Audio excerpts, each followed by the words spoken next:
Mathematics type के प्रश्न है जिसमें पेडागोजिकल प्रश्न भी है। लिखा है 96 के सभी धनात्मक गुणनखंडों का योग क्या है। 96 के 96 के सभी धनात्मक गुणनखंड का योग क्या है। तो इसका सरल तरीका यदि मैं कहूं ना तो पहले आप इसको अभाज्य गुणनखंड के रूप में तोड़िए। 96 का पहले फैक्टर बनाइए।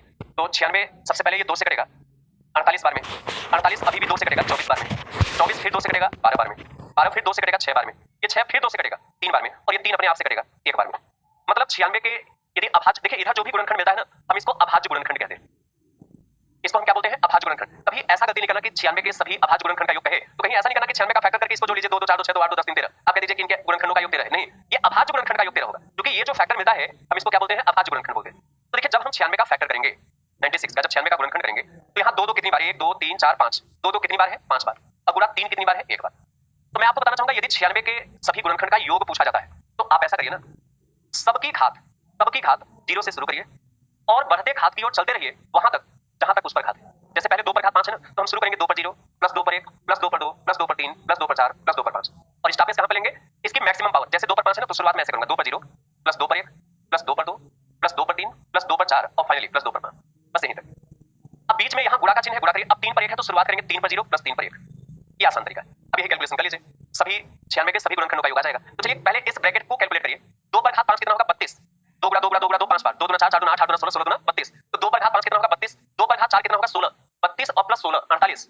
अब 2 का क्यूब 8 होगा, 48 8 56 और 2 का स्क्वायर 4 होगा, 56 4 60, 60 2 62, 62 और 1 63 क्योंकि आधार पर घात शून्य हो तो मान 1 होता है तो 63 हो गया। कैसे? एक बार फिर से देख लीजिए। 2 पर घात 0 का मान 1 होगा, 1 प्लस 2 3 होगा, 3 प्लस 4 7, 2 का स्क्वायर 4 होगा ना तो 1 और 2 3 3 और 4 7, 7 और 8 15 और 15 और 16 31, 31 और प्लस 32 हो गया 63 गुणा 3 पर घात 0 1 होगा, 1 और प्लस 3 4 होगा तो 4 दिया 12 4 6 24 और 1 25 252।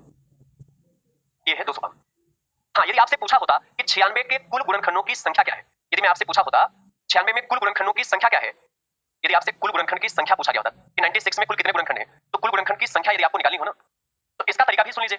अब इसका भी तरीका सुन लीजिए। यदि मैं पूछा होता कि 96 के कुल गुणनखंडों की संख्या क्या है तब इसका जवाब क्या होता? चलिए ध्यान सुनिए। पहले हमने इसको फैक्टर किया तो 2 2 कितनी बार आया? 5 बार और 3 1 बार। देखिए 96 का गुणनखंड किया 2 5 बार आया और गुणा 3 कितनी बार? 1 बार। इतना जब कर लीजिएगा तो इनकी घातों में 1 जोड़िएगा और इनका गुणा कर लीजिएगा। जैसे 2 पर घात 5 है तो 5 में 1 जोड़ेंगे 6 आएगा। अब यहाँ गुणा है तो गुणा लगाइए। 3 पर घात 1 है और 1 में 1 जोड़ेंगे 2 और 6 का गुणा 2 में 12। ये सरल तरीका है जिसको हम वैकल्पिक विधि कहें। और बाकी पूरा लगाना होता तब तो समय लगता है। देखिए पहले तो गुणनखंड की परिभाषा क्या होता है, अब इसकी पूरी थ्योरी समझ लीजिएगा, 32 सेकंड लूंगा।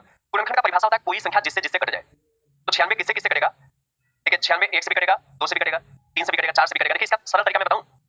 देखिए 96 का गुणनखंड ऐसा कर सकते हैं। देखिए 1 गुणा 96 कर सकते हैं, 2 गुणा 48 कर सकते हैं, 3 गुणा 32 कर सकते हैं, है ना, और 4 गुणा 24 कर सकते हैं। अब 5 से होगा नहीं, 6 गुणा 16, 6 से 16 12 96। अब 7 से तो बनेगा नहीं, अब 7 का गुणा किसमें करें? 96 नहीं आएगा। 8 से 8 गुणा 12 12 96, 9 से नहीं, 10 से नहीं, 11 से भी नहीं, 12 से 12 96 रिपीट कर जाएगा। तो 96 के कुल गुणनखंड काउंट करना है तो पहले यहां से ऐसे सीधे चलाइए फिर उल्टे चले जाइए। मतलब 96 किससे किससे कटेगा? 96 1 से कटेगा 2 3 4 6 8, 1 2 3 4 1 2 3 4 6 8। देखिए 1 2 3 4 6 8। अब उल्टा चलिए 12 16 24 कितना हो गया? 12 16 24। 96 और किससे कटेगा? 32 48 96, 32 48 और 96। तो ये 96 के गुणनखंड है। गुणनखंड का मतलब कोई संख्या जिससे जिससे कटे। तो 96 किससे किससे कटेगा? 96 1 से भी कटेगा, 2 से भी कटेगा, 3 4 6 8 12 16 24 32 48 और 96। तो 96 में कुल कितने गुणनखंड है? 1 2 3 4 5 6 7 8 9 10 11 12। देखिए कुल कितने गुणनखंड है? 12। और 96 के सभी गुणनखंडों का योगफल निकालना है तो सभी गुणनखंड का योग निकालना है तो जब इन सबको जोड़ेंगे तो आएगा 252। लेकिन इसका सरल तरीका है क्योंकि इसमें यदि आप ये देखेंगे 96 किससे किससे कटेगा तो समय ज्यादा लगेगा। तो इसको थोड़ा ध्यान रखिएगा। मैं आगे बढ़ता हूं अगले प्रश्न की ओर। चलिए इस तरीके का भी सवाल बनता है और ये एलसीएम एचसीएफ का सवाल है। चलिए ध्यान दीजिएगा। दो हटेगा क्या? मैं डॉक्टर वंदना जादव 25 वर्षों से शिक्षक भर्ती परीक्षा के लिए विद्यार्थियों को सीडीपी। हाँ चलिए अब दिख रहा है 21 और 49 के, बस थोड़ा कंसंट्रेशन बनाए रखिएगा। मैं थोड़ा समय लेता हूँ ना तो मेरा उद्देश्य होता है कि एक एक चीजें आप लोग समझें। तो समय के लिए थोड़ा जल्दबाजी नहीं कराइएगा कि थोड़ा जल्दी करिए, अभी सीखते चलिए एक एक पॉइंट को। 21 और 49 के बीच 7 के गुणजों का योग, 7 के गुणजों का योग मतलब जो 7 से कटने वाली है। गुणज का मतलब मल्टीपल, अपवर्ड, पहाड़ा। तो अब देखिए मैं आपसे कहूँ 21 और 49 के बीच, इसका मतलब इन दोनों को छोड़कर, बीच का मतलब होता है को छोड़कर। जैसे मान लिया मैं कहता हूं कि एक बेंच पर 5 व्यक्ति बैठे हैं तो बताइए ए और बी के बीच कितने हैं। तो जब मैं आपसे कहता हूं कि ए और बी के बीच कितने हैं तो इसका मतलब ए और बी को छोड़कर, तो ए और बी के बीच कितने हैं? 3 हैं। जैसे मान लिया बेंच पर 5 लोग हैं, 1 2 3 4 5 लोग, तो बताइए ए और बी के बीच कितने हैं? 3 लोग। तो एग्जैक्ट उसी प्रकार कह रहा है 21 और 49 के बीच, मतलब 21 और 49 को छोड़कर इनके बीच में ऐसी संख्या जो 7 के गुणज हो, मतलब जो 7 से कटने वाली हो। तो एक तो 28 हो जाएगा। देखिए 7 21 है ना, 7 28 7 5 35 और 7 6 42, बस यही है क्योंकि आगे 7 7 49 हो जाएगा। तो कह रहा है 21 और 49 के बीच, मतलब इन दोनों को आपको छोड़ना है, इसको और इसको दोनों को छोड़ना है। अब इनका योग लेंगे। अब इनका योग कितना आएगा बताइए? कह रहा है ना 21 और 49 के बीच 7 के गुणजों का योग जो 7 से कटने वाली है। तो 21 और 49 के बीच ये हमने उन संख्याओं को लिखा है जो 7 से कटने वाली है। 28 35 42, पहले इसको जोड़िए। 2 और 5 7 7 और 8 15, हासिल लगाइए। 4 और 1 हासिल 5 5 3 8 2 10, कितना है? 105। तो 21 और 49 के बीच 7 के गुणजों का योगफल कितना है? 105। अब 105 में भाग देना है, यहाँ भाग का चिन्ह लगा है। 105 में भाग देना है किससे? 25 और 30 का सबसे बड़ा सार्व गुणनखंड। देखिए सबसे बड़ा, इसको हम कहते हैं हाईएस्ट। सबसे बड़ा को हम बोलते हैं हाईएस्ट। सार्व का मतलब होता है जो सब में हो, जिसको हम कहते हैं कॉमन, जो सब में हो। अब गुणनखंड, यहाँ गुणनखंड होगा, न लिखा ही नहीं है, तो गुणनखंड को हम बोलते हैं फैक्टर। इसको क्या बोलते हैं? फैक्टर। अब बताइए सबसे बड़ा सार्व गुणनखंड को मिलाकर क्या पढ़ेंगे? Highest common factor. Highest common factor मतलब HCF। HCF मतलब मस, मतलब 25 और 30 का सबसे बड़ा सार्व गुणनखंड का मतलब है 25 और 30 का मस। तो अब ध्यान से सुनिएगा, 25 और 30 का मस क्या होगा? हाईएस्ट कॉमन फैक्टर 25 और 30 का HCF क्या होगा? मस। तो देखिए मस का परिभाषा होता है वह बड़ी से बड़ी संख्या जो सबको काट दे, मतलब सबसे कटे नहीं बल्कि इन सबको काट दे। तो ऐसी बड़ी से बड़ी संख्या बताइए जो 25 को भी काट दे, जो 30 को भी काट दे। तो वह बड़ी से बड़ी संख्या 5 है। 5 25 को भी काट देगा और 5 30 को भी काट देगा। 5 से बड़ी कोई संख्या नहीं है जो दोनों को काट सके। अब देखिए आपका सवाल ये था 21 और 49 के बीच 7 के गुणजों का योग। तो 21 और 49 के बीच जो 7 के गुणज है इनका योग 105 है। अब 105 में भाग देना है 25 और 30 के मस से, तो 105 में भाग देना है 25 और 30 का मस 5 है। 21 आया, हम लोगों का आंसर होगा 20। सही है? 5 दूना 10 5 का 5। ये 105 कहां से आया समझना? 21 और 49 के बीच 7 के गुणजों का योग। तो 21 और 49 के बीच 7 के गुणज जो है, गुणज मतलब वो पहाड़ा 7 से कटने वाली। तो बताइए 21 और 49 के बीच 7 से कटने वाली कौन-कौन सी संख्या है? एक तो 28 हो गया, एक 35 हो गया, 42 हो गया। और तो कोई 21 और 49 के बीच और कोई संख्या नहीं है जो 7 से कटे। बस यही तीन संख्या है। इन्हीं तीनों का योग 105 है और 105 में भाग देना है, यहाँ भाग का चिन्ह है। इससे भाग देना है 25 और 30 के मस से, 25 और 30 का मस 5 है। मैंने पर्याप्त समय ले लिया, आगे बढ़ते हैं अगले प्रश्न। मैंने कहा आज कुछ मिक्स सवाल को मैंने लिया है, तो मिसलेनियस टाइप जिसको हम कहते हैं विविध प्रश्न।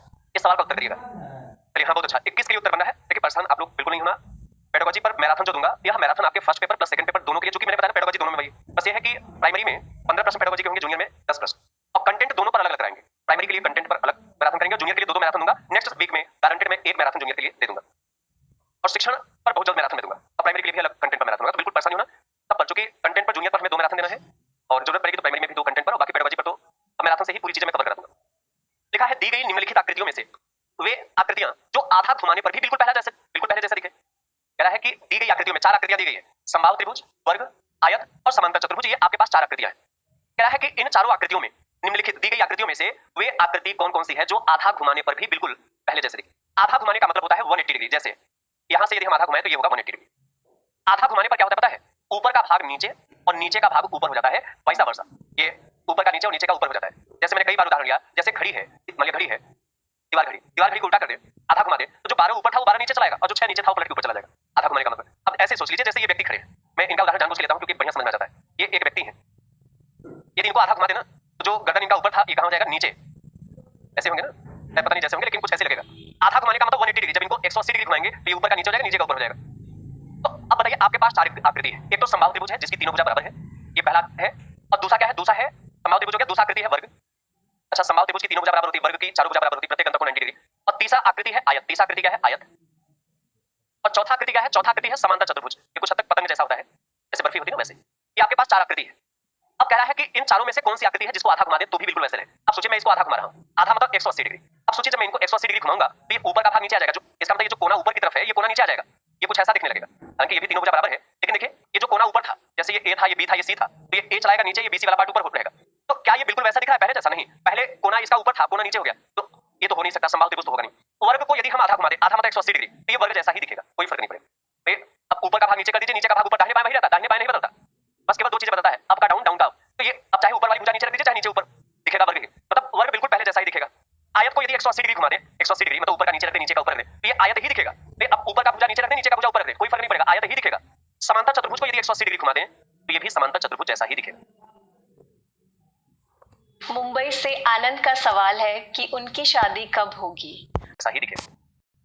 मतलब ये 3 आकृतियां बिल्कुल वैसे दिखेगी, मतलब समबाहु त्रिभुज को छोड़कर बाकी सारी आकृतियां आधा घुमा दे तो बिल्कुल वैसे ही रहेगा, कोई फर्क नहीं पड़ेगा। तो आप आएंगे विकल्प सी, समबाहु त्रिभुज को छोड़कर सभी आकृतियां। मतलब हमारे पास 4 आकृति था, समबाहु त्रिभुज, वर्ग, आयत और समांतर चतुर्भुज। तो इन चारों में केवल समबाहु त्रिभुज को छोड़ दिया जाए तो बाकी शेष तीनों आकृतियों को आधा घुमा दीजिए, कोई फर्क नहीं रहेगा, बिल्कुल वैसे दिखेगा। आइए अगले प्रश्न पर। कल हमने संख्या संबंधी समझ के प्रश्न कराया था और कल मैं विभाज्यता वाले प्रश्न को कराऊंगा, जो कि विभाज्यता के सवाल बहुत रखे जाते हैं। इधर मिक्स करा देता हूं प्रश्न, आगे मैराथन की पूरी योजना है और पूरे कंटेंट में उस पर तैयार कर रहा हूं एक व्यवस्थित तरीके से।